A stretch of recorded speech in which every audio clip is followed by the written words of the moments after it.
Hello friends, welcome back to my channel. So today we are going to discuss the Codeforces problem from the Codeforces round 661 DU3, and we are going to discuss the problem A, remove smallest. So what is the input over here? So we are given an integer array as an input, and what we have to do is we have to pick up the pairs and we have to check for every pair the absolute difference is less than or equal to 1. So let's say if we come across a situation, if we come across a pair where the absolute difference between the ith and jth value is greater than 1, then we have to write the output as a no, as a string. And if it is a positive case, let's say we have an array and we have to pick up the two elements, and if the absolute difference between those two elements is less than or equal to 1, then we can move forward and we can check for the next two elements. So let's say if we have the array of 3 elements, so first we will perform the check on first and second element, and next we will perform the similar check on the element 2 and element 3. And what we have to do is, as soon as we get the difference, absolute difference less than or equal to 1, so we have to discard the minimum value and we have to keep moving forward. And finally we have to make sure that there is only one element left. So here it is mentioned that your task is to find if it is possible to obtain the array consists of only one element using several possible zero such moves or not. So if, and let's say if both the numbers in the pair are same, so we can just discard any of the element, like it can be I or j. So to solve, let's see some of the test cases over here.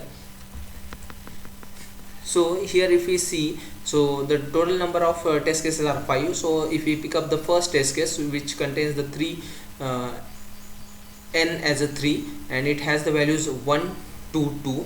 So in this case, if we perform the operation like this, if we consider 1 and 2, so in this case, so here the absolute difference is 2 minus 1 or 1 minus 2 is less than or equal to 1, that is 1.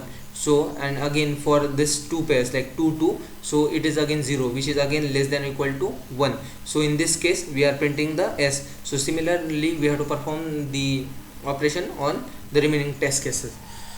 So to solve this problem, what I am doing is, here I am going to solve this problem with the help of the priority queue. So the main function part, it just accepts the number of test cases and it forms the array over here, and then it calls this solve function. Okay, so in the solve function I am having all the input set of list of integers and the size of that array list. And then what I am doing is I am defined a priority queue over here, and here what I am doing is I am storing the values in the descending order. So this is a written b minus a is performed. So it stores all the values, whatever values in the list, in the descending order. Okay, after that what I am doing is I am simply performing this while loop, and I am checking the case. I have to perform this thing as long as my queue size is greater than 1. So for the every operation what I am doing is I am polling the highest value, then the next highest value, and after that I am checking what is the absolute difference between those two values. If it is greater than 1, then I don't need to perform any more checks and I just have to return the output as a no value. If it is not the case, then what I have to do is I will have to add that yth value back to my queue. So that's the whole logic. So every time I will discard the topmost highest value, and I will keep on performing this operation, and I will every time if I get the absolute difference is less than or equal to 1, so I will come to the stage where I will be having only one element in my queue, and if it is the case, so at that case I will simply return the yes as a output. So you can refer this solution, and it has covered all the test cases over here, and it has got accepted on the Codeforces. So if you want the solution of this problem, so you can check out the description section. I have uploaded the solution link over there. And if you like this video, please do like this video, share this video, comment this video, and subscribe to my channel to get the latest updates.